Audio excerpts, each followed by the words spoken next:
할렐루야. 오늘 또 말씀을 배우는 자리에 나오신 여러분 모두를 주님의 이름으로 환영하고 또 축복합니다.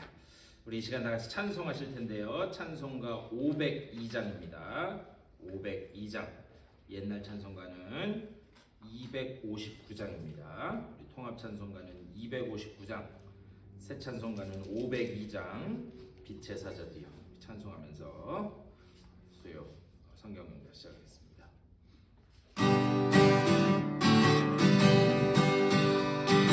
사자들이여 어서 가서 어둠을 물리치고 주의 진리 모르는 백성에게 복음의 빛 비춰라.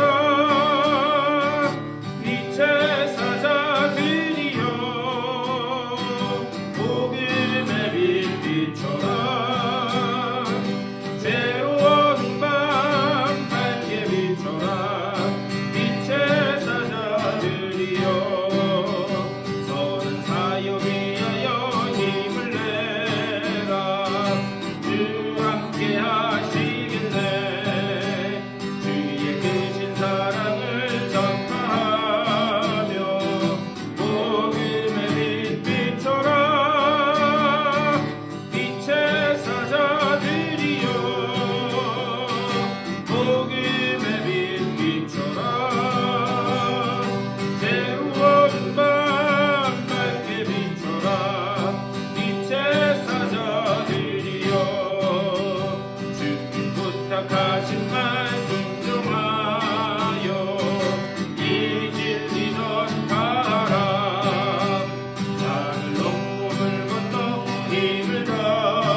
받을 은혜를 사모하는 마음 가지고 다 같이 한 목소리로 기도하며 나가겠습니다. 주님의 크신 사랑 가운데를 감사드립니다. 아버지 오늘 함께 하신 줄 믿습니다. 아버지 이 자리에 성령으로 온전히 주님의 은혜 가운데 살아가도록 하여 주시고 하나님께서 우리의 마음 가운데 열어주셔서 아버지 말씀의 그 은혜로 우리를 채워주시는 놀라운 이 시간을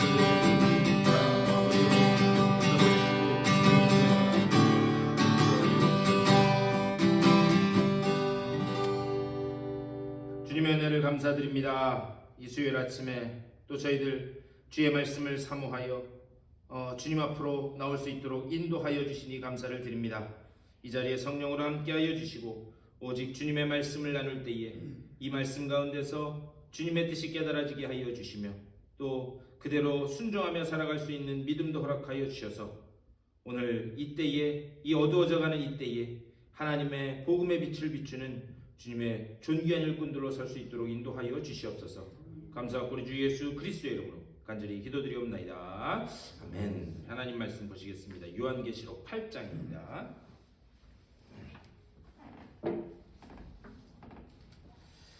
우리 계시록 8장 12절 말씀부터 보시겠습니다.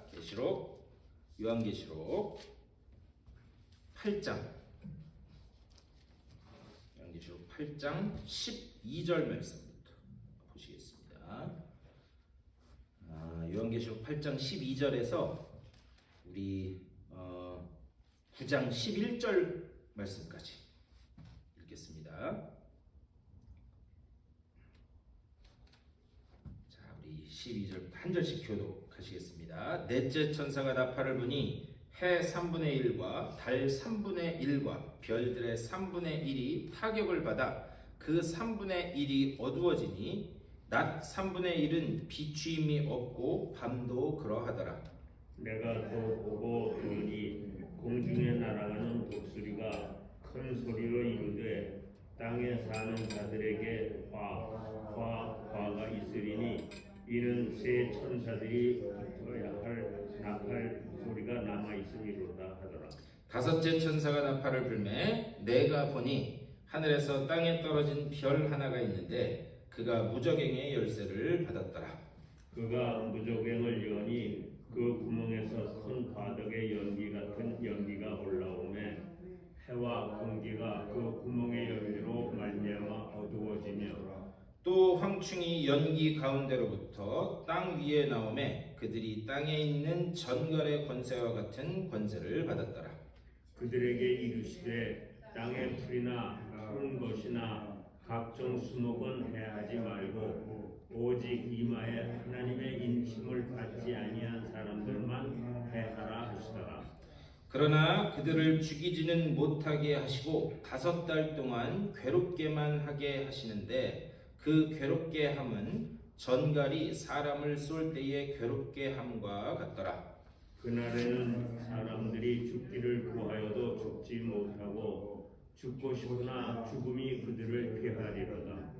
황충들의 모양은 전쟁을 위하여 준비한 말들 같고 그 머리에 금 같은 관 비슷한 것을 썼으며 그 얼굴은 사람의 얼굴 같고 또 여자의 머리털 같은 머리털이 있고 그 이빨은 사자의 이빨 같으며 또 철 호심경 같은 호심경이 있고 그 날개들의 소리는 병거와 많은 말들이 전쟁터로 달려 들어가는 소리 같으며 또 전갈과 같은 꼬리와 쏘는 살이 있어 그 꼬리에는 5달 동안 사람들을 해하는 권세가 있더라. 자, 우리 11절 다 같이 읽겠습니다. 시작. 그들에게 왕이 있으니 무저갱의 사자라. 히브리어로는 그 이름이 아바돈이요 헬라어로는 그 이름이 아볼루온이더라.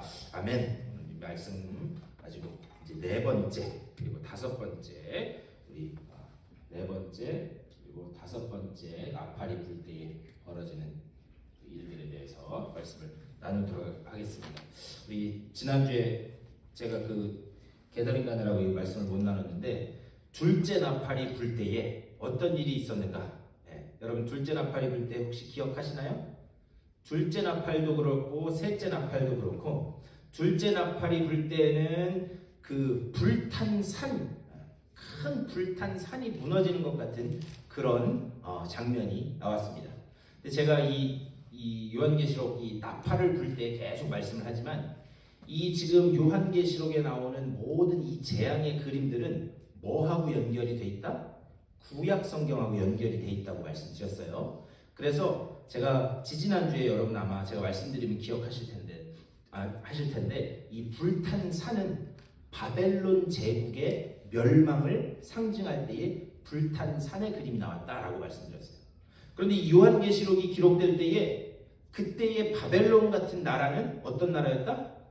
로마 제국이었다. 로마 제국. 네. 그런데 이 로마 제국도 결국엔 어떻게 된다는 거예요? 불탄 산과 같이 그렇게 파멸돼서 없어질 것이다. 그렇다면 왜 이 그림을, 이 환상을 가장 무기력하게 반모섬에서 혼자 주일날 예배드리고 있는 이 사도 요한에게 하나님 보여주셨는가? 지금은 가장 네가 무기력한 것 같고 지금은 그 어디 하나 도움받을 데 없는 것 같은 그런 절망적인 상황이지만 너를 괴롭히는 그 당시의 바벨론과 같은 로마 제국 영원하지 않다. 영원하지 않다. 반드시 너를 지금 짓누르고 당시에 복음을 위해서 목숨을 내걸고 사는 그 성도들을 짓누르는 그 바벨론 같은 로마 제국도 무너질 것이다. 그 소망의 환상으로서 두 번째 나팔이 불 때에 이 불탄 산의 환상을 보여주신 거예요. 기억이 나시죠? 기억이 안 나면 안 돼요. 처음부터 다시 해야 됩니다. 예. 그리고 세 번째 나팔에 관계된 것도 마찬가지. 세 번째 나팔이 불 때는 어떤 일이 벌어졌는가? 큰 별이 떨어졌다. 이렇게 됐어요. 큰 별이 떨어졌다. 그러면서 제가 이 큰 별에 관해서 말씀드리면서 큰 별, 이사야서에 나오는 너 계명성아, 예. 뭐냐면 사탄을 별로 묘사하고 있어요. 예. 그런데 그 별도 결국에는 바벨론, 예. 바벨론. 지금 이 나팔이 불리는 환상을 볼 때의 로마 제국, 예. 그것을 상징하는 게 큰 별이에요. 그 큰 별도 어떻게 한다? 결국에는 하늘에서 어떻게 한다고요? 떨어진다. 그러니까는 지금 가장 무기력한 상황에 있는 것 같은 지금 그 상황에서도 절대 낙심하지 말아라. 지금은 기고만장해서 다 세상 모든 권세를 다 가진 것 같지만 그것도 결국에는 다 떨어진다. 그거를 가장 무기력해 보이는 그 사도 요한에게 보여주시는 거예요. 그것도 혼자서 주일에 예배드리는 이 사람에게. 그러면서 그것을 기록하여 당시에 낙심 가운데 있는 나의 백성들에게 전하라. 절대 그것들이 너를 어떻게 함부로 하지 못한다. 그 소망의 모습으로 지금 이 환상을 보여주신다는 거예요. 이해가 되시죠? 네. 여러분들도 그런 환상 보고 싶지 않으세요? 예? 네, 보고 싶죠. 네. 그렇다고 환상 보여달라고, 환상 보여달라고.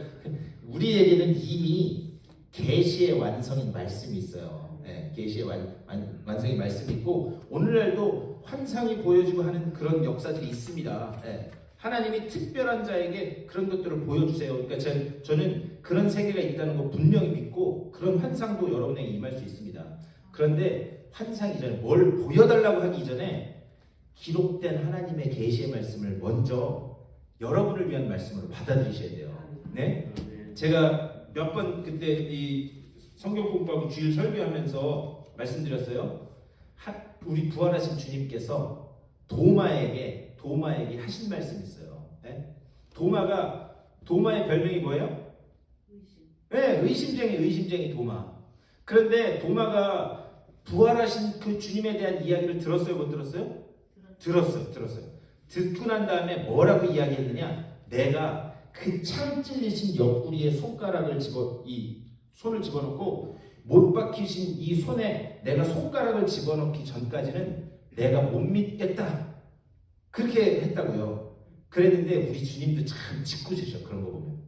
그랬더니 어떻게 했어요? 진짜로 나타나셨어요. 나타나셔서 뭐라 그러냐? 야, 너 그렇게 얘기했지? 여기 옆구리 얘다. 여기 손가락 넣어봐라. 여기 못 박힌 이 손, 여기 손가락 넣어봐라. 주님이 그렇게 말씀하실 때, 부활하신 주님이 나타나셨을 때 뭐라 그래요? 네, 주님이십니다. 그럼 바로 꼬꾸라져요. 그때 주님께서 하신 말씀이 뭐냐? 야, 너는 보고 믿느냐? 보지 않고 믿는 믿음이 뭐다? 더 복된 진짜 믿음이다. 네. 그러니까는 보지 않고도 믿을 수 있는 그 믿음이 더 복된 믿음이다. 주님이 그 말씀을 하시는 거거든요. 그러니까 환상을 보는 것도 중요해요. 네. 그렇지만 그 이전에 우리는 보지 않고도 믿을 수 있도록 이미 다 이 맵을 다 여기다 만들어 주셨어요. 그러니까 여러분 그 보여달라고 하는 것도 중요한데요. 그 전에 하나님의 말씀이 기록된 말씀이 나한테 지금 뭐라고 말씀하시는가 거기에 우선 집중하시길 바랍니다. 네. 지금 이제 그 말씀을 하는 거예요. 그러고 난 다음에 이제 네 번째 나팔이, 두 번째, 세 번째 나팔이 불리고 이제 네 번째 나팔이 불립니다. 네 번째 나팔이 불릴 때 어떤 일이 벌어지는가? 12절 말씀 다시 읽을게요. 제가 넷째 천사가 나팔을 부니 해 3분의 1과 달 3분의 1과 별들의 3분의 1이 타격을 받아 이렇게 얘기해요. 자, 다 얼만큼씩 했대요? 해, 달, 별이 있는데 그게 다 얼만큼씩? 3분의 1씩. 자, 제가 말씀드렸어요. 3분의 1이라고 하는 것은 아직 여지가 있다 없다? 일부분만 지금 그렇게 된다는 거예요. 일부분만 지금 타격을 받아서 어두워지기 때문에 아직 여지가 있다라고 말씀을 합니다. 근데 여기에서 타격을 받아라고 지금 12절에 중간에 보면 이야기해요. 근데 이 타격을 받다 에페레게라는 말은 무슨 뜻이냐면 더 이상 회복 불가능하게 심판을 받았다라는 말이에요. 이 에페레게라고 하는 그 타격을 받는다는 말이에요. 그렇다면 아직 3분의 1이 있어서 여지가 있는데 아직 여지가 있는데 근데 왜 도저히 회복 불가능하도록 그냥 어둠의 그 심판이 이렇게 확 임하는가? 자, 그렇다면 우선 심판은 누구에게 임하는가? 누구에게? 이 심판은 항상 하나님의 말씀을 거부하고 끝까지 듣지 않는 사람에게 임하는 그 심판을 이야기하는 거예요. 하나님이 당신의 백성에게 내리는 심판이 아니라 지금 이 요한계시록에서 나팔이 불 때 벌어지는 모든 심판은 하나님의 말씀을 끝까지 완고하게 거부하는 사람들에게 내리는 심판이에요. 자, 그걸 어떻게 알 수 있느냐? 해, 달, 별의 3분의 1씩이 떨어지면서 어떤 일이 벌어지는가? 12절에서 어떤 일이 벌어지죠? 이게 타격을 받아서 뭐가 임해? 어둠이 임한다. 그렇죠? 빨리 읽어보세요. 12절에 뭐라고 했어요? 3분의 1이 어두워지니 낮 3분의 1은 비추임이 없고 밤도 그러하리라. 낮에도 밤에도 빛이 있대요? 없대요? 없대요. 자, 그렇다면 제가 아까도 말씀드렸지만 지금 이 나팔에 관한 이 환상과 재앙은 구약과 굉장히 연관이 있습니다. 그러니까 구약에서 하나님께서 이미 보여주시고 말씀하셨던 것을 신약에서 다시 한번 보여주시는 거예요. 자, 그렇다면 여러분 어둠의 심판, 어둠의 재앙 이거 하면 제일 먼저 생각나는 게 뭐예요? 10가지 재앙, 10가지 재앙. 지금 우리 새벽기도 때 출애굽기 하고 있잖아요. 10가지 재앙 중에 몇 번째 재앙이에요? 빨리 첫 번째부터 10개 중에 하나일 거 아니에요. 몇 번째? 빨리 찍어보세요. 몇 번째 재앙이에요? 네 번째. 조금 더 뒤로 가야 되는데. 자, 첫 번째 재앙은 아시잖아요. 첫 번째 재앙은 뭐예요? 몰라? 새벽기도 다시 해야 되겠네. 첫 번째 재앙은 나일강이 뭘로 변해요? 피. 10번째 재앙은 뭐예요? 네. 처음 난 모든 것들이 다 죽는 거잖아요. 자, 2개는 알았어. 그럼 8개 중에 하나일 거 아니에요? 응? 2번부터 9번 중에 하나일 거예요. 자, 어둠의 재앙이 몇 번째예요? 아까 4번째 아니라 그랬어. 그러면 9번. 예, 9번째. 아이고 참 어렵네. 답 찾아가기. 예. 9번째 재앙이 이 어둠의 재앙입니다. 그런데 이 어둠의 재앙이 일어난 다음에 10번째 뭐가 일어나요? 처음 난, 그러니까 장장, 처음 난 것은 다 죽는 그런 도저히 회복할 수 없는 재앙이 일어나는 거예요. 자, 이스라엘의 이 애국 출애굽할 때 10가지 재앙 중에 도저히 회복 불가능한 재앙이 딱 하나 있었는데 그게 뭐예요? 모든 처음 난 거, 10번째 재앙. 네, 그거는 도저히 돌이키거나 회복할 수가 없었어요. 그래서 그 도저히 회복할 수 없는 재앙이 일어나기 바로 직전에 일어난 게 어둠의 재앙이에요. 그런데 제가 말씀드렸어요. 여기서 3분의 1, 3분의 1, 3분의 1이 타격을 받았다라고 그렇게 말씀한다고 했어요. 근데 에펠에게 이건 뭐냐? 도저히 회복 불가능한 재앙이 이제 일어날 거라는 거예요. 어떻게 연결되는지 아시겠죠? 네. 그래서 도저히 회복 불가능한 그 재앙이 일어날 텐데 그렇다면 놀라운 사실은 뭐냐면은 거기 출애굽기 10장 보면은 이제 이 당시에 10가지 재앙 중에 9번째 재앙이 출애굽기 10장 21절 이하에 있거든요. 그런데 거기에 보면은 다 어두웠어. 그래서 온 애굽에 있는 사람들이 낮에도 깜깜해서 이게 사람 얼굴인지 사람 다리인지 구분할 수 없을 만큼 그렇게 깜깜했다라고 했는데 오직 유일하게 빛이 있는 곳이 있었어요. 거기가 어디? 이스라엘 백성이 사는. 이스라엘 백성이 사는 고센 땅에만 빛이 비추고 그리고 나머지는 아주 깜깜해가지고 그래가지고 도저히 아무것도 볼 수 없었다는 거예요. 그렇다면 성경에서 이 빛이라고 하는 특별히 어둠이라고 하는 것 이런 것들은 특별히 빛이라고 하는 것은 뭘 상징하느냐? 여러분 시편 119편에 보면 여러분 잘 아시는 말씀이 있어요. 주의 말씀은 내 길에 뭐요? 등불이고 내가 가는 여기에 빛이다 라고 말씀하고 있어요. 성경 말씀에서 항상 빛이라고 하는 이 어둠에 반대되는 빛이라고 하는 것은 생명. 왜 생명이냐? 태초에 하나님이 천지를 창조하시니라 빛이 있어라 그랬더니 뭐가 있었대요? 빛이 있었대요. 예. 빛이라고 하는 것은 항상 생명을 상징합니다. 또 빛이라고 하는 것은 말씀, 아까 시편 119편 이야기한 것처럼 말씀을 상징해요. 자, 생명, 또 말씀, 또 길, 진리로 가는 길, 이런 것들을 항상 성경에서는 상징합니다. 그래서 주님이 나는 뭐라고 그러셨어요? 길이요, 진리요, 예. 생명이니라. 빛은 항상 그것을 상징해요. 그런데 어둠이 확 내려앉아서 아무것도 분간을 못하는 이 어둠의 심판이 임하니까 생명도 길도 말씀도 그 갈 방향을 잃었다는 거예요.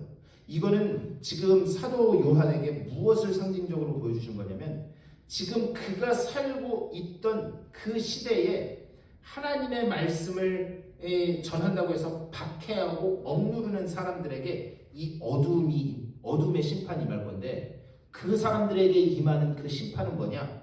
생명을 잃게 되고 진리의 말씀도 잃게 되고 진리로 가는 길도 잃게 되는 도저히 회복 불가능한 심판이 그들에게 임할 거라는 거예요. 여기까지 이해가 되세요? 네, 그 네 번째 나팔이 불 때에 그들에게 이런 심판이 임할 것이다. 지금 그것을 말씀하고 있습니다. 결국 이 말씀을 통해서 마지막 때에 천사들의 나팔이 부를 때에 내리는 그런 징조 중에 하나가요. 말씀이 가리워진 시대, 말씀이 가리워진 그런 심판들을 볼 거라는 거예요.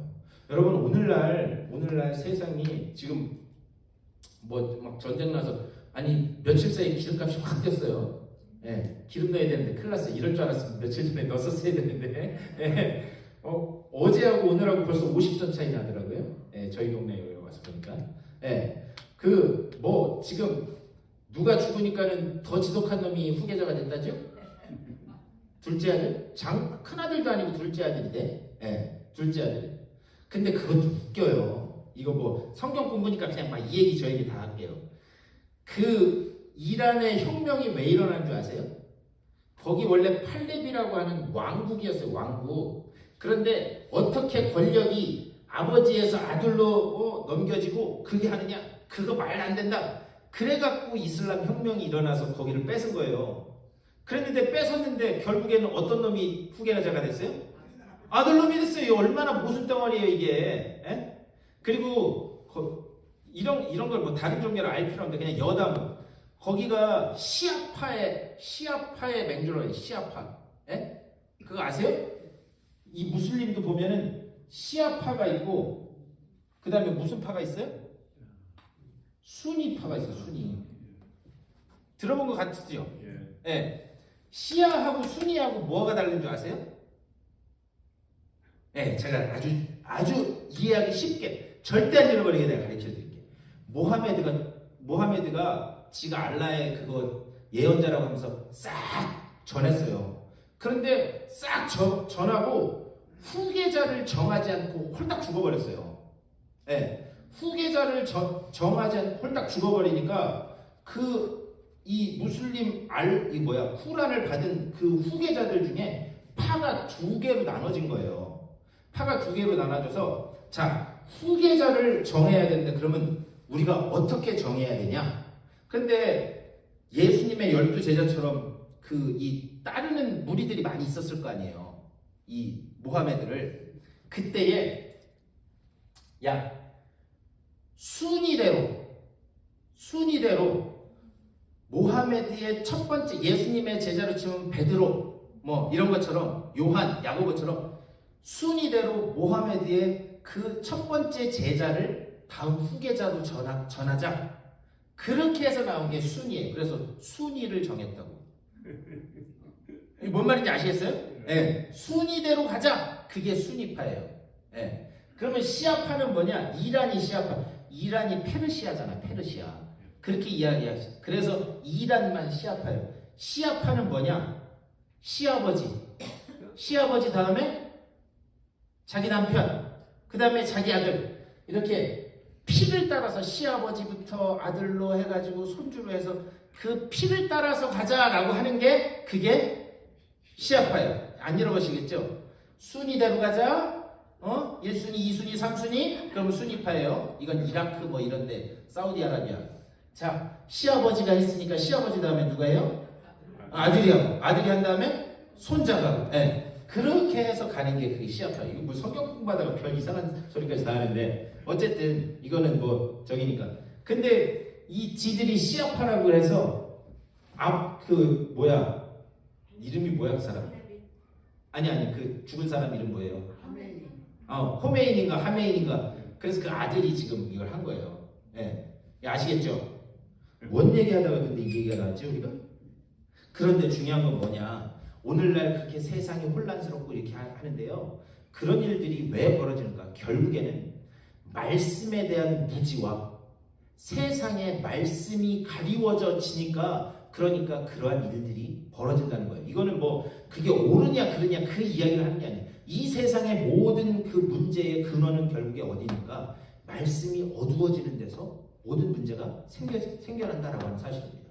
자, 그런데 지금 네 번째 나팔이 불릴 때에 어두움이 임하면서 생명과 말씀과 진리가 덮여진 그런 일들이 벌어진다라는 것을 지금 말씀하는 거예요. 자, 그런데 이게 왜 말씀의 징조 중에 하나냐? 여러분 성경 한번 찾아볼까요? 여기 딱 표시해 놓으시고 디모데후서 4장 한번 보세요. 디모데후서가 어디냐면요. 몇 장만 앞으로 넘기시면 신약성경 345쪽 6쪽에 있어요. 345쪽 346쪽 5쪽에 345쪽 디모데후서 4장 3절 그리고 4절. 자, 디모데후서 4장 3절하고 4절 다 같이 읽어보겠습니다. 시작. 때가 이르리니 사람이 다른 교훈을 받지 아니하며 귀가 가려워서 자기의 사욕을 따른 스승을 많이 두고 또 그 귀를 진리에서 돌이켜 허탄한 이야기를 따르리라. 아멘. 이거는 사도 바울이 자기 믿음의 아들인 이 디모데에게 목회는 이런 방향으로 해야 된다라는 그 서신으로 주는 게 이 디모데후서예요. 그런데 마지막 때로 갈수록 사람들이 말씀의 귀를 닫아버려요. 말씀의 귀를 닫고 허탄한 소리에 귀를 기울이면서부터 모든 이런 문제들이 벌어질 것이다 라고 지금 그걸 말씀해요. 근데 이 똑같은 지금 상황이 오늘날 일어나고 있다는 거죠. 말씀에 대한 무지에서 어두움에서 이런 문제들이 벌어진다는 거예요. 자, 말씀 한 군데만 더 읽겠습니다. 우리 아모스서. 아모스는 구약성경이거든요. 구약성경 호세아 요엘 다음에 아모스예요. 아모스가 어디냐면은 1281쪽 구약성경 1282쪽에 있는 1282쪽 1282쪽 8장 11절 8장 9절부터 보시죠. 8장 9절 아모스 8장 9절 1282쪽 다 찾으셨어요? 네. 8장 9절 제가 읽겠습니다. 주 여호와의 말씀이니라. 그날에 내가 해를 대낮에 지게 하여 백주에 땅을 캄캄하게 하며 지금 똑같은 말씀 나오죠? 땅을 캄캄하게 하며 10절 시작. 너의 절기를 애통으로 너의 모든 노래를 애곡으로 변하게 하며 모든 사람에게 굵은 배로 허리를 동이게 하며 모든 머리를 대머리가 되게 하며 독사의 죽음으로 말미암아 애통하듯 하게 하며 결국은 분부한 날과 같게 하리라. 예, 아멘. 자, 11절까지 읽겠습니다. 시작. 주 여호와의 말씀이니라. 오라 날이 이를지라. 내가 기근을 땅에 보내리니 양식이 없어 죽임이 아니요 물이 없어 가람이 아니요 여호와의 말씀을 듣지 못한 기갈이라. 아멘. 하나님이 아모스 선지자를 통해서 그 땅에 임할 심판과 그 모든 것의 원인을 뭐라고 말씀하는가? 양식이 없어서 주림도 아니고 물이 없어서 마시지 못한 것도 아니라는 거예요. 뭐 때문에? 말씀에 대한 기간. 그러니까 말씀에 대한 사모함이 떨어지면서부터 심판이 임할 것이다 라는 것을 이렇게 말씀하는 거예요. 여러분이 그런 걸 보면요, 오늘날과 같이 이렇게 참 뭐 갈 데도 많고 할 것도 많고, 특별히 애리조나 얼마나 갈 데도 많고 할 일도 많아요. 그런데 수요일 오전에 이렇게 와서 말씀 들을 수 있다는 게 기적인 줄 믿습니다. 아멘. 기적이라고 생각 안 하시나 보네. 네. 이게 기적이에요. 내가 말씀을 듣는 자리에 내가 왔다라는 그 자체가 그게 기적이라는 거예요. 결국 그 뭐냐? 말씀이 닫히면, 그러니까 네 번째 나팔이 불릴 때에 말씀에 대한 그런 이 무지가 사람들을 완전히 어둠 속에 가리면서부터, 그러면서 그 사람들에게는 도저히 회복할 수 없는 그런 그 심판이 임할 거다라는 거예요. 그렇다면 왜 3분의 1씩만 하고 아직 여지를 남겨놨는가? 그 아직 회복 못할 그 심판에 임할 그 사람들을 가서, 그 사람들에게 가서 너희가 생명의 빛을 전하라. 그 사명을 우리들에게 주셨다는 거예요. 그러니까요, 아직 이 사도 요한이 이 지금 환상을 받을 때에도 뭐냐? 이 절대 내가 가진 권력이나 내가 가진 이런 것들은 무너지지 않을 거야 라고 그렇게 굳게 믿고 있는 말씀에 귀를 닫은 사람들이 있었다는 거예요. 그런데 그 사람들은 뭐냐? 말씀에 대한 무지 때문에, 어두움 때문에 지금 자기들이 가고 있는 길이 어떤 길인지 모르고 가고 있었다는 거예요. 그러니까 그 사람들에게도 복음에, 하나님은 온 세상, 이 세상 모든 것들이 다 구원받기를 원하시기 때문에 뭐냐? 야, 아직 그들에게도 기회가 있다라는 것을 내가 환상으로 보여줄 테니까 그것을 가서 전하라 라는 그 차원에서 아직까지 3분의 1, 3분의 1, 3분의 1. 그들에게 회복 못할 심판이 임하긴 하겠지만, 그렇지만 그들에게도 아직 기회가 있다라는 것을 전하라. 그 사명이 누구에게 주어졌어요? 오늘날 우리들에게 주어졌어요. 우리들에게. 그 차원에서 지금 네 번째 나팔의 그 말씀이 지금 이렇게 되는 거예요. 자, 그런 다음에 오늘 말씀으로 다시 돌아가서 오늘 다시 요한계시록 다시 9장으로 넘어갔어요. 9장. 자, 9장 1절. 9장 1절. 우리 다시 한번 다 같이 읽겠습니다. 9장 1절. 시작. 다섯째 천사가 나팔을 불매 내가 보니 하늘에서 땅에 떨어진 별 하나가 있는데 그가 무저갱의 열쇠를 받았더라. 아멘. 자, 다섯 번째 나팔을 불 때에 하늘에서 뭐가 떨어졌대요? 네? 하늘에서 뭐가 떨어졌대요? 별이 떨어졌대요. 자, 이 별이 뭘 상징할 것 같으세요? 이거 천사인 것 같으다. 손 한번 들어보세요. 이거 사탄인 것 같으다. 네, 사탄인 것 같으다. 네, 안 드신 분은 그거 같기도 하고 이거 같기도 하시는데 자, 근데 우리가 여기 이 별이 떨어졌다라고 하는 이 떨어졌다라는 이 표현 때문에 우리가 이거를 사탄이라고 생각을 합니다. 그런데 그 뒤에 1절 뒷부분에 뭐라고 그러냐면 그가 뭘 갖고 있냐면 무저갱의 열쇠를 받았더라 이렇게 말씀해요. 자, 그렇다면 무저갱의 열쇠를 가지고 계신 분이 누구인가? 자, 여러분 1장 18절 한번 보세요. 요한계시록 1장 18절.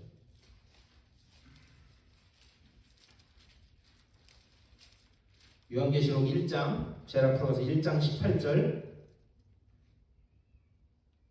제가 읽을게요. 곧 살아있는 자라 내가 전에 죽었었노라 볼지어다 이제 세세토록 살아있어 사망과 음부의 열쇠를 어떻게 했다고요?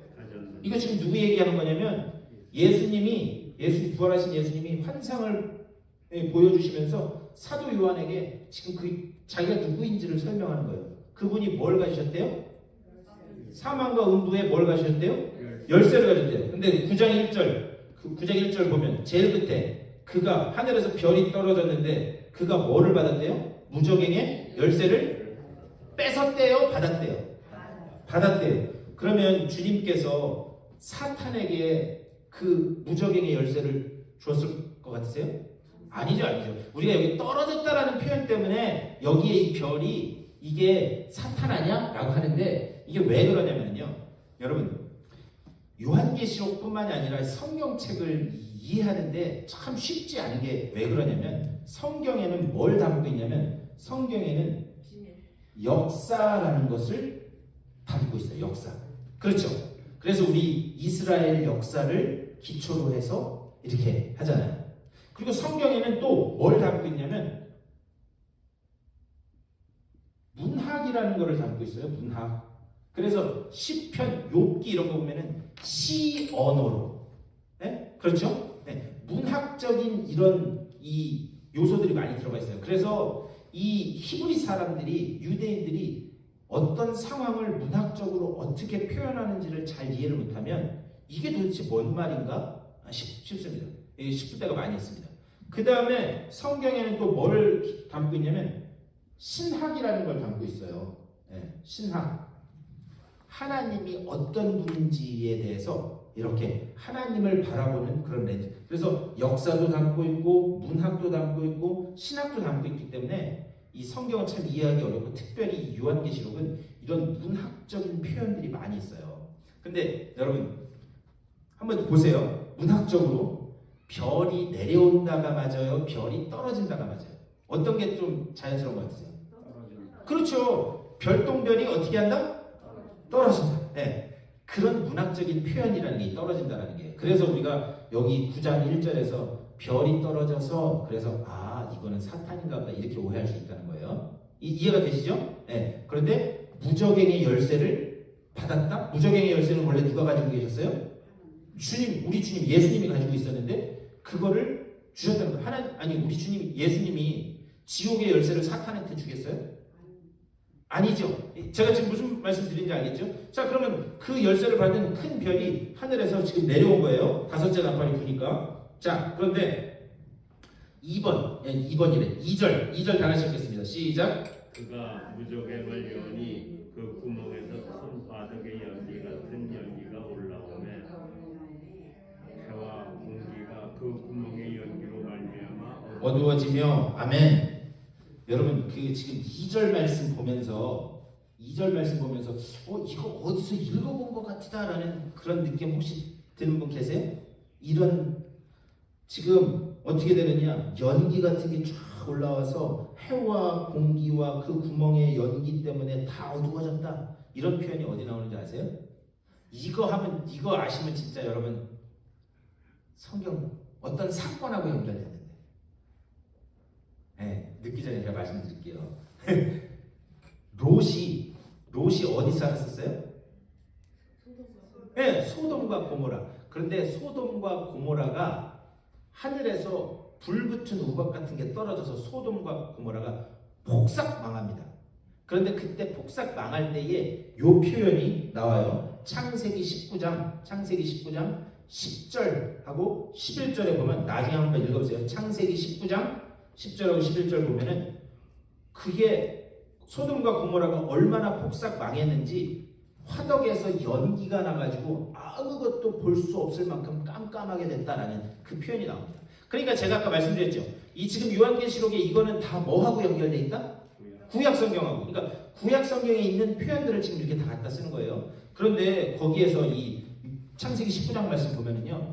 여기 아주 우리가 주의 깊게 봐야 될 말씀이 있는데 그 롯을 하나님께서 구원하시려고 롯에게 하나님께서 천사를 보내셔서 야 여기 망할 거다 그러니까는 떠나라 떠나라 그리고 갈 때 뒤도 돌아보지 말고 가라 이렇게 말씀을 하셨어요. 그래서 롯이 거기에 있던 자기 사위들에게 그 이야기를 전합니다. 야 하나님의 사자가 내게 와서 여기 망한단다 그러니까는 우리 빨리 도망가야 된다 라고 얘기를 할 때에 그 롯의 사위들이 그 이야기를 뭐로 여겼다고 거기 기록되는 줄 아세요? 농담으로 여겼다라고 기록되어 있어요. 농담. 근데 이 농담이라는 말이 그게 이 원래 히브리어 뜻은 먼지처럼 여겼다는 거예요. 먼지처럼. 하나님의 말씀을 먼지처럼 여기는 그 당시에 소돔과 고모라의 영적인 상황을 그렇게 지금 이 비유해서 말씀하는 거예요. 그러니까 지금 네 번째 나팔이 불릴 때에도 어두움이 오면서 하나님의 말씀이 어떻게 해요? 깜깜하게 지금 가리워진 거잖아요. 여기 다섯 번째 나팔이 불 때에도 화덕에 연기 같은 게 나와서 해와 달과 별 뭐 이런 것들을 싹 다 지금 어둡게 가리웠다라고 그러잖아요. 네 번째 나팔도 그렇고 다섯 번째 나팔도 그렇고 뭘 지금 이야기하는 건가? 종말의 이때에 종말의 때에 하나님의 말씀이 가리워지는 그런 일들이 벌어질 거라는 거예요. 그런데 그런 일들이 벌어지는 하나님의 말씀이 가리워지니까 어떤 일이 벌어지는가? 서로가 서로를 죽이고 그리고 서로가 서로를 어떻게든 밟고 일어서려고 하는 그런 영적인 암울한 상태가 네 번째, 다섯 번째 나팔이 불릴 때에 일어날 것이다. 근데 이거는요 단순히 저 후대에 저 어떤 종말의 때에 그때 한때를 지칭해서 이야기하는 게 아니에요. 여러분 제가 아까도 말씀드렸지만 오늘날도 우리가 말씀이 가리워진 그런 시대를 살고 있다고요. 중요한 거는 이것은 그래서 이런 거를 이 요한계시록이 왜 이단들이 많이 이거를 요한계시록을 가지고 자기네 그 재료로 삼냐면 제일 대표적인 게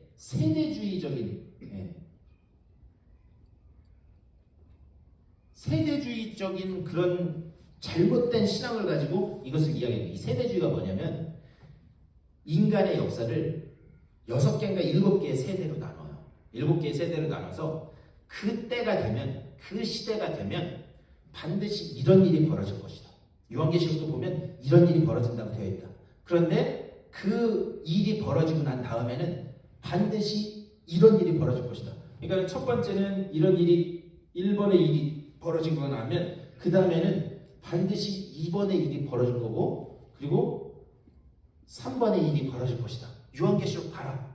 그때 해가 떨어지면 어두워지게 되고 가리워지게 되고 그럴까? 그렇게 기록되어 있지 않느냐?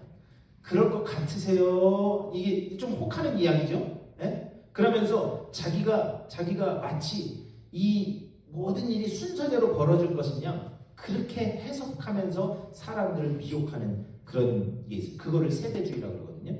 그런데 여러분 가만히 생각해 보세요. 이거는 단순히 나중에 어떤 때만 벌어지는 게 아니라요. 이거는 이미 예수님이 십자가에서 달리신 그 이후로 이런 일들은 수없이 벌어졌습니다. 예를 들어 볼까요? 여러분 여러분 유럽 가보셨죠? 유럽. 네? 네. 유럽 가보세요. 저는 예전에 배낭여행 가봤는데 유럽 가보면 거기에 엄청난 성당들이 막 있습니다. 특별히 성 베드로 성당 가보셨어요? 네. 성 베드로 성당 가보면 유럽에 있는 다른 성당들은 그냥 저 귀퉁이 화장실만하게 그렇게 보일 정도로 엄청나게 지어놨다고요. 그런데 그런 중세 시대의 유럽의 성당들이 언제 지어졌느냐? 카톨릭이 온 세상을 지배할 때에 그때의 그런 성당들이 다 지어졌어요. 그런데 아이러니하게도 그때의 그런 엄청난 건축물과 이런 것들이 이렇게 벌어지지만 신학적으로 보면 가장 영적으로 어두웠던 때가 바로 중세시대입니다. 왜 그런가? 당시에는 성경책이 라틴어로 기록되어 있어요. 라틴어는 성직자들도 다 몰라요. 성직자 중에서 몇 명만 알고 있던 단어가 이 라틴어예요. 그러니까 성경책이 라틴어로 기록되어 있으니까 다른 사람들은 성경책을 이렇게 보여줘도 하얀 건 뭐고 종이고 까만 거는 글씨. 네, 그 수준인 거예요. 하얀 거는 종이고 까만 건 글씨. 그러니까는 라틴어를 아는 성직자들이 어떻게 하느냐? 성경을 자기 마음대로 해석해서 이야기를 해도 그 사람들은 그 말씀을 받는 사람들은 알아야 몰라요? 모르죠. 글자를 모르는데 그냥 신부님이 그렇게 얘기하면 그런가 보다 하고 그냥 그렇게 하고 넘어가는 거죠. 중세시대가 그런 시대였습니다. 외형적으로는 엄청나게 크고 놀라운 것 같지만 영적으로는 가장 무너져 있었던 때가 중세시대예요. 네. 그래서 일어난 게 종교개혁이죠. 그래서 종교개혁, 모든 사람들이 하나님의 말씀을 읽을 수 있어야 된다. 그래서 성경책을 독일어로 번역하고 자기네 나라 말로 번역하고 그래서 그렇게 된 게 오늘날 우리가 가진 이 성경책까지 온 거예요. 그러니까는 영적으로 어두운 이런 것들은 그냥 아주 후대에 저 지구가 멸망하기 얼마 바로 직전에 벌어질 그런 일들이 아니라는 거예요. 역사적으로 그런 일들은 계속해서 반복되어져 왔어요. 그러니까 오늘날도 영적으로 이렇게 어두워지고 무너진, 오히려 여러분 가만히 생각해 보세요. 요즘처럼 성경 말씀 듣고 성경 공부하고 이렇게 쉬워진 적이 있었어요?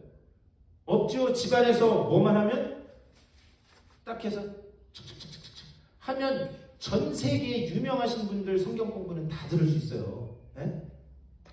그런데 그렇게 쉽게 말씀을 접할 수 있는 만큼 과연 오늘날 이 세대에 사람들의 영적인 깊이가 그만큼 깊어지고 있느냐? 그건 전혀 아니라는 거죠. 전혀 다른 차원의 문제라는 거죠.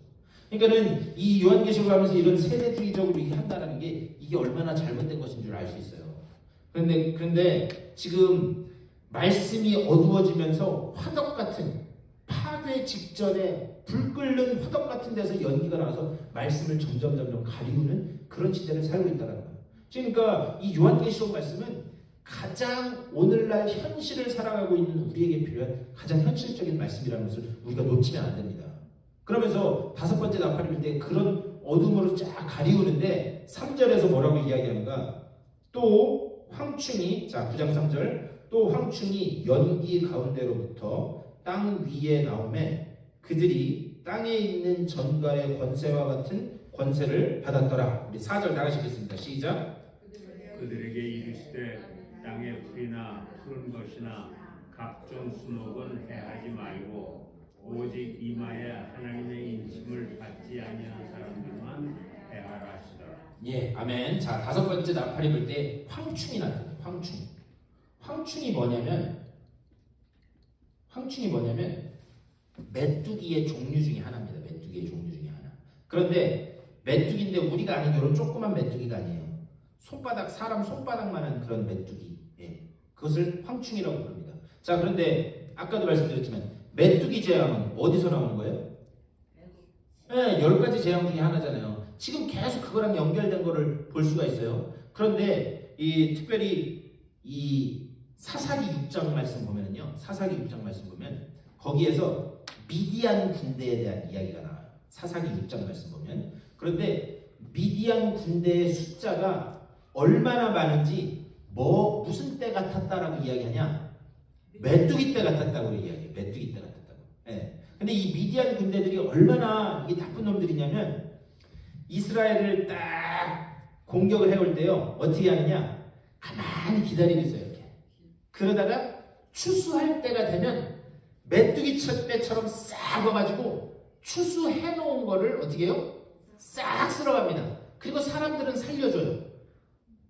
그러면 이제 또 그거 가지고 가서 쳐죽일 놈들 그렇게 하고 이제 숨어서 또 농사짓고 하다가 다음에 추수할 때가 되면 또 가만히 보고 있다가 가서 추수한 거 손 안 대고 뭐예요? 코 푸는 거예요. 예.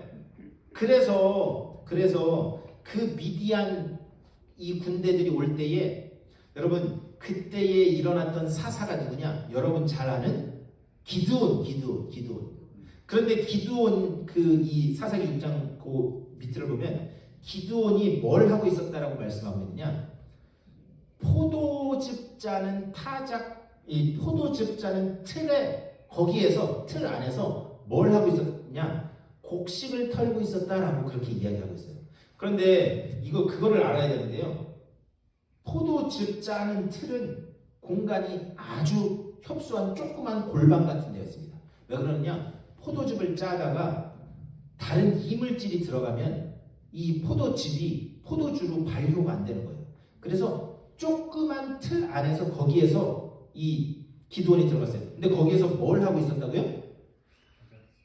네, 곡식을 타작하고 있었대요. 여러분, 곡식 타작은 넓은 데서 해야 돼요? 좁은 데서 해야 돼요? 제가 무슨 말씀 드린지 아시겠죠?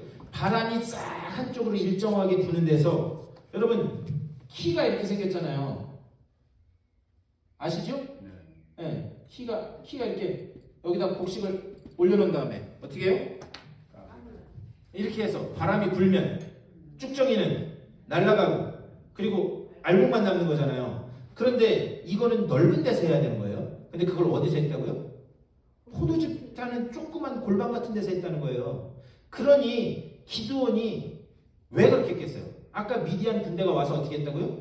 곡식하면 싹 다 훔쳐가고. 그러니까 그거 안 걸리려고 한 거예요. 그런데 거기에 얼마나 하나님의 이 놀라운 그 언어 유희가 있냐면 여기에서 숨어가지고 깨끗깨끗 되면서 곡식 털고 있는 기드온에게 나타나서 하나님의 사자가 뭐라 그러냐? 큰 용사여 라고 얘기해요. 여러분 보세요. 조그만 데서 곡식 타자고 있는 그 큰 용사로 보이세요? 이거는 저런 뭐라고 얘기해야 돼? 저런 소심쟁이의 저런 쭉쟁이 같은 놈도 없지. 거기 사는데 하나님 뭐라 그러냐? 큰 용사여. 그 이야기는 뭐냐? 네가 지금은 미디안 군대를 피해서 여기서 숨어서 이거 하고 있지만 내가 너를 반드시 큰 용사로 만들겠다라고 하는 하나님의 확신과 선언이 담겨 있는 거예요. 이거 보면 큰 용사일 수가 있어요, 없어요? 없어요. 근데 내가 너를 반드시 큰 용사로 만들겠다. 그래서 보면은 그런 거 많이 해요. 교회들마다 기드온 전도 특공대, 기드온과 300용사. 그런데 기드온이 한 게 있어요? 기드온이 한 게 뭐예요? 기드온이 한 게 아무것도 없어요. 하나님이 시켜서 야 가서 물 먹여라. 응? 무서운 사람 가라 그래라. 다 가고. 그리고 집에 가스불 안 꺼놓고 온 사람 가라. 그러니까 가고. 그리고 야 가서 물 먹어라. 그랬더니 어떤 사람은 얼굴 쳐갖고 물 먹는데 어떤 사람은 손으로 떠서 먹고. 예.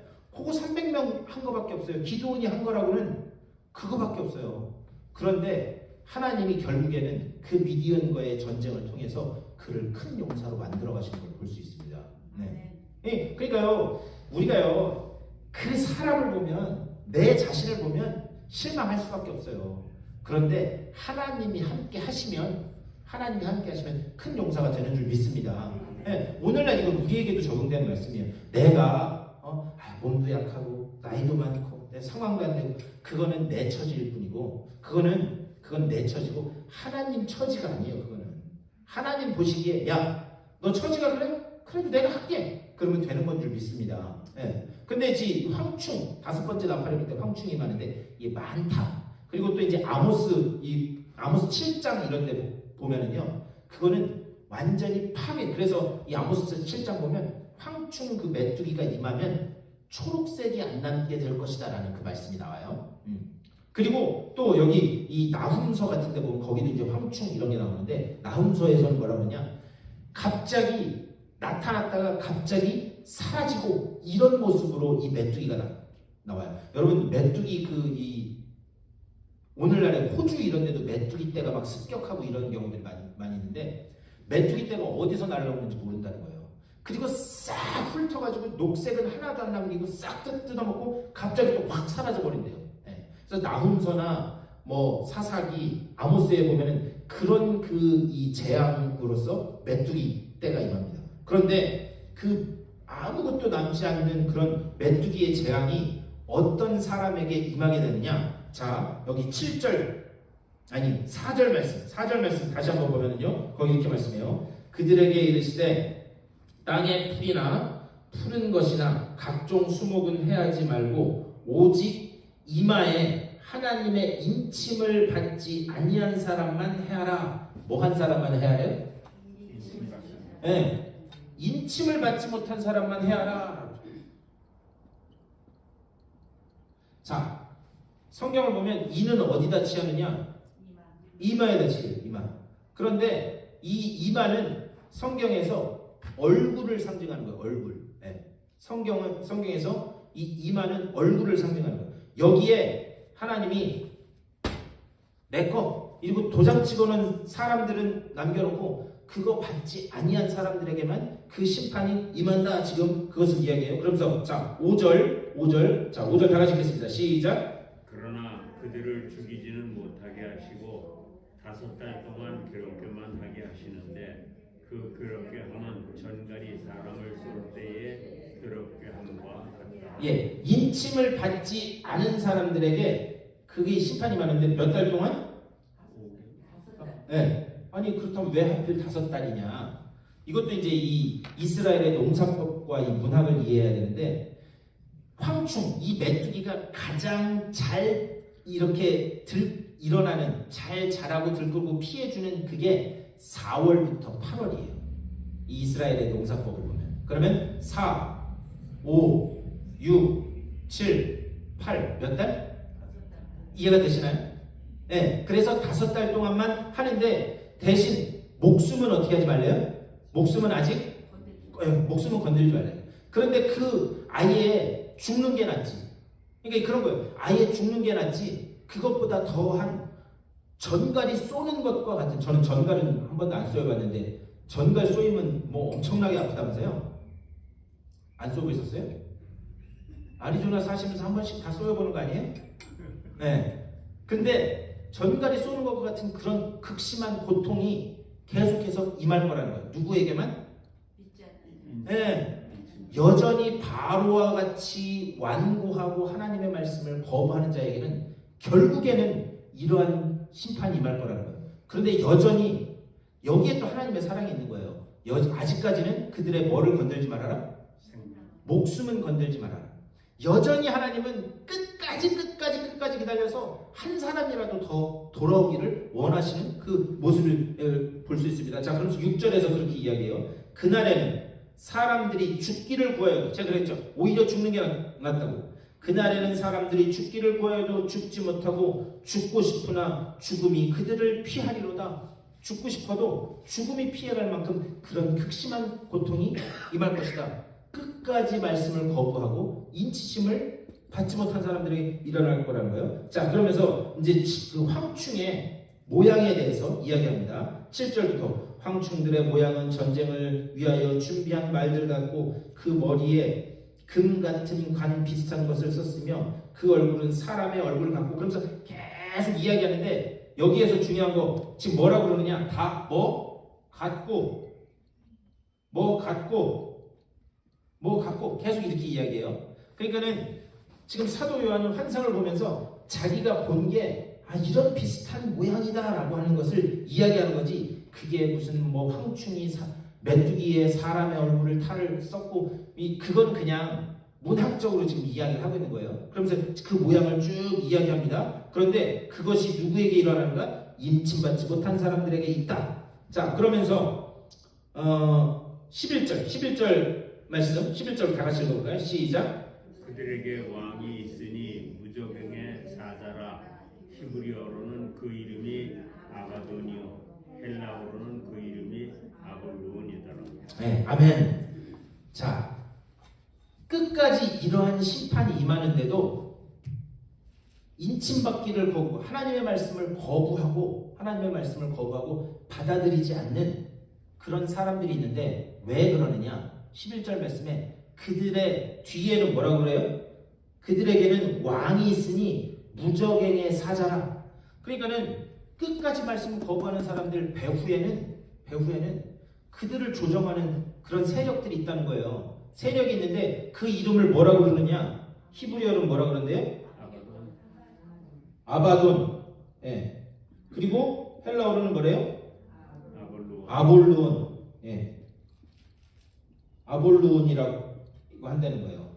자, 여러분 아폴론이라고 하는 아폴로라고 하는 신 들어오셨죠? 그리스 로마 신. 여기서 나온 말입니다. 아볼론, 아바돈. 이 무슨 말이냐? 파괴자라는 뜻이에요. 파괴자. 예. 이게 파괴자라는 뜻입니다. 자, 그런데 그렇다면 왜 끝까지 하나님의 말씀을 이런 극심한 심판이 임함에도 이거를 받지 않느냐? 그들 뒤에서 영적으로 그들을 계속 끌어내리는 그런 배후 세력이 있다는 거예요. 그래서 그들을 파괴시키는 그런 영혼들이 있다는 거예요. 제가 이것만 말씀드리고 이제 마칠 텐데, 제가 군 생활을 강원도 고성경찰서에서 했거든요. 그 고성경찰서에서 경찰서장차 운전병을 했어요, 제가. 그런데 경찰서장차 운전병은 언제가 휴가냐면 서장님이 휴가 가면 제가 휴가예요. 운전병이니까. 예. 그래서 서장님이 한 2주짜리 휴가를 가셨어요. 근데 군인이 2주짜리 휴가를 못 가니까 저도 한 3, 4일 휴가 갔다가 왔는데, 제가 놀고 있는 건 다 알잖아요. 온 경찰서가. 그리고 경찰서에 있는 사람들이 다 저한테 잘 보였어요. 왜 그러냐? 밤에 갑자기 서장님이 어디 숨쉬를 딱 하는데 평소 저한테 잘 못한 그런 어떤 경찰이나 누가 있어요. 그러면 제가 그 사람한테 미리 알려주겠어요? 안 알려주겠어요? 제가 뭔 얘기하는지 아시겠어요? 네. 그래서 저한테 뭐 평소 믿게 굴었다? 그러면은 이렇게 경찰서가 고성군의 한 가운데 있었는데 거기가 앞에가 삼거리였는데 왼쪽으로 가면 왼쪽 지역에 있는 파출소랑 검문소랑을 다 연락을 해줘요. 뭔 말인지 아시겠죠? 거기는 비상 걸렸으니까 조심하라고. 오른쪽으로 가면 오른쪽에 있는 경찰서랑 파출소랑 거기 다 해줘요. 왜? 그 중에 어디를 갈지 모르니까 조심하고 있으라고. 그런데 가끔가다 어떤 일이 있냐면 나가서 왼쪽으로 가서 한 1km쯤 가다가 야, 차 돌려라. 그러면 차 돌려갖고 반대로 가면 여기 다 준비하고 있는데 준비 안 하고 있던 엉뚱한, 예? 이게 그날이 도적같이 임한다는 게 제가 군 생활에서도 배웠어요. 네. 그런데 그때 또 이게 또 다 있어요. 비상 서장님이 뒤에 타고 있어도 무전기를 해갖고 이게 모르스보처럼 다 연락 주는 게 있어요. 네. 그런데 어떤 한 놈이라고 하면 안 되지. 경찰관이 막 저한테 막 쓸데없는 소리하고 막 갈고 가면 안 해줘요. 안 해줘갖고 가면 어떻게 돼요? 괜찮은 줄 알고 자고 있었겠지. 기름 준비 아니한 그 열처녀처럼. 그러다가 서장님이 들어가면 작살나고 심할서 쓰고 뭐 그렇게 하는 경우들이 종종 있어요. 근데 뭔 얘기하다가 그런데 이제 제가 그 경찰서에 있을 때 하루는 제가 그 형사과 그 유치장에 사람이 없다고 좀 도와달라고 그랬어요. 간 적이 있었거든요. 그런데 거기 보니까 뭐 별의별 사기꾼, 도둑놈, 강도하다 잡혀온 놈, 폭력, 뭐 음주운전 다 잡혀왔는데 거기서 같이 근무하던 그 이 형사 한 분이 저한테 그래요. 자기가 봤던 사람 중에 제일 자기가 강릉에 있을 때에 제일 그 이 안타까운 게 뭐냐면은 제일 심한 범인이 19살짜리 애가 잡혀왔는데 19살짜리 애가 망치로 엄마하고 아버지를 때려 죽인 거예요. 그랬는데 그러니까 패륜 범죄를 저지른 거죠. 그거 왜 때려 죽였느냐? 엄마한테 무슨 뭘 사달라고 그랬는데 그게 싫다고, 그게 돈이 없다고 안 된다고 그랬대요. 그랬는데 그 순간에 그걸 분을 못 이기고 엄마하고 아들을 그걸 때려 죽였어요. 그래서 이제 거기 재판 감옥으로 가기 전에 거기 있는데 자기가 거기 유치장에 있을 때 걔랑 얘기를 해보니까 애가 아주 순하고 말도 제대로 못하고 그런 애라는 거예요. 그래가지고 이제 이렇게 있으면서 거기서 한 달 동안 거기 있었는데 왔다 갔다 하면서 뭐 밥도 넣어주고 하면서 이렇게 얘기하다가 걔한테 한 번은 그 얘기할 기회가 있어서 물었대요. 그냥 솔직하게. 너 도대체 왜 그랬냐? 이렇게 물었더니 애가 눈물을 막 흘리면서 뭐라 그러냐? 그때 제 눈에 뭐가 씌인 것 같아요. 이렇게 얘기하더래요. 네, 그러니까 그게 걔를 옹호하려고 그러는 게 아니라 하나님의 말씀을 끝까지 받지 않는 그들을 파괴하는 영적인 그런 배후 세력이 있다는 거예요. 그러니까 우리가요 귀신을 너무 믿어도 문제지만 너무 안 믿어도 문제예요. 예? 귀신을 너무 믿어도 문제지만 너무 안 믿어도 우리가 그런 영적으로 보면 그런 경우들이 있다는 거죠. 중요한 거는 우리가 깨어서 하나님의 말씀이 들려지고 하나님의 말씀을 배우고자 하는 열망이 있다라고 하는 그 자체가 이미 복인 줄 믿습니다. 네, 중요한 거는요 하나님의 말씀을 전해도 듣지 않는 사람들이 있다는 거예요. 우리가 그들의 영혼을 위해서 기도할 수 있어야 됩니다. 네, 그 일을 위해서 하나님께서 우리를 부르신 거예요. 네, 중요한 거는 오늘 이 4번째, 5번째 이 나팔을 통해서 하나님의 말씀이 뭐냐? 우리가 이제 영적으로 말씀이 닫혀 있는 그런 시대를 살고 있다는 거예요. 이때에 우리가 가져야 될 하나님으로부터 부름받은 소명은 뭔가? 여전히 인침받지 못하고 어둠 속에 있는 자들에게 하나님의 말씀을 증거하는 일에 우리가 부름받은 줄 믿습니다. 네. 지금 그것을 여기 4번째, 5번째 나팔을 통해서 말씀하신 거예요. 그래서 그거 하고 또 우리 스스로에게는 하나님의 말씀이 들려지게 하신 것이 감사합니다. 네. 그렇게 하라고 지금 이 환상을 사도 요한을 통해서 보여주신 것이다 라는 것을 우리가 기억하고 뭐냐? 우리가 그 복음의 사명을 위해서 나아가시는 여러분 다 되시기를 주님의 이름으로 간절히 축원합니다. 궁금하신 거 있으세요? 저요. 예. 저 인침이라고 인친다는 게 뭐냐? 예. 예를 들면 그런 거예요. 우리가 이제 예수 믿잖아요. 그래서 복음을 받아들여서 내가 입으로 시인하는 거죠. 제일 처음에는 입으로 시인하는 거예요. 하나님, 내가 하나님의 그 자녀가 되었음을 내가 믿습니다. 예수 그리스도의 보혈의 피로 내가 구원 받음을 믿습니다. 내가 그렇게 하고 나면 그 표로 제일 먼저 하는 게 뭐냐면 우리가 세례를 받아요. 그렇죠? 그러니까 세례를 안 받아서 구원을 못 받았다? 그걸 말이 안 되는 거예요. 세례라고 하는 것은 무엇이냐면 세례라고 하는 것은 내가 이제부터는 예수 그리스도를 나의 구주로 삼고 내가 그 길로 가겠습니다. 그래서 우리가 세례 예식을 합니다. 그리고 세례를 받고 난 다음에 우리는 그 다음에 성령으로 또 세례를 받는 거예요. 뭐냐? 나도 모르게 성령께서 내 속에 확 내주하심으로 인해서 이게 내가 믿습니다 입술로 고백하는 게 아니라 나도 모르는 내 속에서 구원의 확신이 확 일어나는 거죠. 내가 구원받았네? 우리 주님께서 내 죄를 사하셨네? 그래서 성령의 세례를 받습니다. 그리고 성령의 세례를 받아서 구원의 확신이 성령을 통해서 내게 딱 주어지는 순간 뭐냐? 목장에서 소들 이렇게 있으면 그 소 주인이 누구인지 표시하려고 소 등에다가 이렇게 생긴 도장 찍는 거 아세요?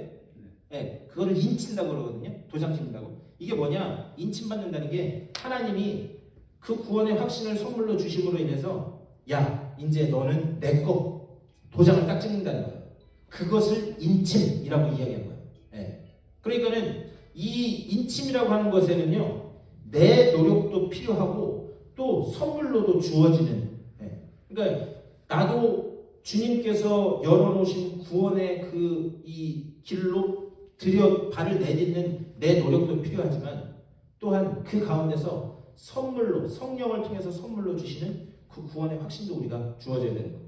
그때에 우리에게 인침을 통해서 하나님이 얘는 내 거 더 이상 그 사망 권세 어둠의 세력은 절대 여기 내 자식 못 건드려. 그것을 인침이라고 이야기합니다. 그래서 사실 여기 요한계시록 때 하면서 했지만 상징적으로 나온 게 14만 4천 명이에요. 14만 4천 명. 근데 14만 4천 명 말씀드렸죠? 구약의 12지파와 그리고 신약의 12제자 곱하기 1000은 뭐다? 많다. 그러니까 하나님이 구원하시고자 하는 그런 수많은 무리들이 있다는 거예요. 그 무리 안으로 들어온 인침발, 도장, 하나님으로부터 딱 이마에 도장 딱 찍은 사람, 그것을 인침이라고 이야기하는 거예요. 예. 근데 이거는 요한계시록이 아니고 딴 건데요. 예. 오래전에 워치만이의 영에 속한 사람들 1, 2, 3권을 썼는데 거기 내용 중에는 영을 갖다 이 사람이 셋으로 나눠요. 직관, 영교, 그 다음에 양심. 이렇게 영을 셋으로 나누는데 성경에는 육과 혼과 영을 그렇게 나누는데 그 일반 사람들은 혼과 영도 제대로 구분을 못하는데 우리가 느낌이나 감정을 갖다가 혼의 역사를 영의 역사를 착각하고 그러는데 이 양반은 그냥 시편 몇 절은 직관, 몇 절은 영교, 뭐는 양심 이렇게 나눠요. 그런데 이게 성경에 이게 어긋난 건 메시저까지도 아는데 이 사람 하는데 유명한 사람이라 이거를 어떻게 제가 그 워치만리 그 책은 제가 안 읽어봐서 모르겠는데 그분의 약간 그 위험성 중에 하나가 이렇게 약간 신비주의적인 그런 게 있거든요. 그분이 뭐 영계 체험이나 이런 게 있지만 근데 그분이 그렇게 나누시는 그 근거는 제가 잘 모르겠어요. 제가 한번 공부를 해볼게요. 그건 제가 잘 몰라서 제가 다음 주에 제가 그 공부해보고 그 해석하면 제가 뭐 그분 잘 모르지만 좋게 해석하면 사람들이 이해하기 쉽게 하기 위해서 그냥 그렇게 나눈 것 같긴 한데요. 장로님 말씀 들어보니까. 그런데 중요한 거는 우리가 이해하기 쉽게 성경의 이야기를 하되 성경에 없는 얘기를 가지고 하면 그게 이단적인 그런 위험성이 있습니다. 그러니까 설명을 하되 성경은 성경으로 풀어야 된다는 게 그래서 만약에 그런 것들을 이야기하려면 성경에 그것을 이야기하는 어떤 사건이나 아니면 무슨 그것을 이야기하는 어떤 구체적인 뒷받침하는 성경 구절이나 이런 게 아마 있어야 될 거예요. 몇절 다 나누는 거죠. 예, 근데 그 몇 장 몇 절도 어떤 기준으로 어떻게 나누셨는지 모르겠는데 제가 아직 그거를 잘 모르겠어서 제가 공부해보고 다음 주에 제가 말씀드릴게요. 굉장히 어려워요. 예. 그렇지만 이 책을 이해하면 다른 책을 이해하기 쉽다. 굉장히 어려운데 또 하나는 이제 내가 생각하고 있는 게 속에서 예. 내가 생각하고 있는 걸 목사님한테 내가 말씀드리지 않으면 목사님이 내 안에서 무슨 일이 일어나는지 알 수가 없어요. 예. 내 안에 영 외에는 예. 마찬가지로 내 안에 계신 이제 조그마한 인칠 하나님께서 나를 입혀서 성령 세례를 받았으면 예. 내 안에 하나님이 계신 것을 성령께서도 내 안에 증거를 해야 되는데 예. 또 하나는 내 생각에는 성령 충만할 때 이제 성령의 열매를 맺고 예. 또 하나는 이제 내가 방언을 하면은 그 방언이 내 안에 성령이 계시다는 증거다. 예. 근데 이게 맞는지 그리고 다른 게 성령께서 하나님을 증거하는 게 내 안에 계신 일단 또 다른 것이 있는지 어떻게 방언을 한다라고 하는 게 성령께서 주시는 거니까 내 안에 성령이 계시다는 증거긴 한데 내가 방언을 못했다고 해서 내가 성령이 내 안에 안 계시다? 예, 왜 그러냐면 그거는 은사예요, 은사. 방언 통역, 예언, 신유 뭐 이런 것들은 은사라는 건 뭐냐면 하나님이 선물로 주셨다는 거거든요. 예, 그러니까는 그거는 그 사람에게 필요하니까 그리고 그것을 통해서 거기 이 고린도 후서에서 이야기하는 게 뭐냐면 그거를 통해서 공동체를 유익하게 하라고 주시는 거예요. 만약에 방언을 주셨다. 그러면 방언을 가지고 공동체를 위해서 기도하는 일에 사용하라고 그걸 주시는 거예요. 근데 그거는 은사로 선물로 주어진 거지 내가 방언을 못 받았다 그래서 성령이 내 안에 안 계시다? 그거하고는 전혀 다른 차원이에요. 그게 아니라 예. 방언한다는 것은 내 안에 성령이 계시다는 증거인데 예. 성령이 계시다는 것은 하나님이 나를 인침을 받았다는 증거인데 예. 방언은 은사는 예. 구원의 조건이 아니라 이거죠. 은사는 구원의 조건이라기 하기보다는요, 구원받은 사람에게 하나님이 선물로 더해주시는 거예요. 그러니까 방언을 못 받았다고 해서 구원을 못 받았다 지금 그 차원이 아니라 그 사람은 구원받은 사람인데 그 은사를 선물로 하나님이 주심으로 인해서 그걸 가지고 또 다른데 더 큰 주님의 일에 사용하라고 주시는 거예요. 그러니까 그거는 구원받은 사람에게 또 엑스트라로 주어지는 하나님의 선물인 거죠. 네. 근데 또 은사는 구원의 조건이 아니라 그러니까 뭐야 또요. 네, 그러니까 은사는 구원받은 사람에게 하나님이 주시는 거지. 구원받았는데 은사 없는 사람들도 있어요. 네. 그러니까 은사는 구원의 조건이 아니다. 예. 근데 이게 이제 오해할 수 있기 때문에 은사는 구원의 조건이 아니다 이렇게 얘기하면 또 다르게 오해하시는 분이 있을까봐 제가 이렇게 좀 다르게 표현하는 건데 구원받은 사람에게 하나님이 선물로 더 얹어 주시는 거예요. 네. 그렇게 보는 게 맞습니다. 그리고 워치맨이는 제가 한번 거기 어떻게 나누셨는지 제가 보고 제가 공부해보고 저도 모르는 게 많기 때문에 그거는 제가 다시 따로 설명해드릴게요. 1, 3권이라 예. 2권에 있을 거예요. 2권에. 예, 한번 제가 보겠습니다. 네. 자, 우리 다 같이 기도하겠습니다. 주님의 크신 사랑과 은혜를 감사드립니다. 오늘 이 아침에도 저희들 불러주셔서 또 주의 말씀 나누게 하시니 감사를 드립니다. 주님의 말씀을 배우고자 하는 그 마음을 우리들에게 이미 허락하여 주신 줄 믿고 감사를 드립니다. 이렇게 복받은 자들로서 이제는 나아가 아직 주님의 말씀을 알지 못하고 영적으로 어두워져가는 이 세대에 생명의 그 말씀을 진리의 말씀을 전하는 주님의 복된 자녀들 다 될 수 있도록 인도하여 주시옵소서. 남은 한나절의 삶 가운데도 주님 함께 하여 주시고 오직 주님께서 눈동자처럼 지키시고 보호하심을 체험하는 복된 하루 될 수 있도록 인도하여 주시옵소서. 이제는 우리 구주 예수 그리스도의 크고 놀라우신 은혜와 하나님 아버지의 극진하신 사랑하심과 성령의 감화 감동하시고 교통하시는 그 역사가 세상을 향해 걸어나가는 저들의 발걸음 가운데 또 가정과 자녀들과 되어지는 모든 일들 가운데 이제부터 영원토록 함께 하시기를 간절히 축원하옵나이다. 아멘.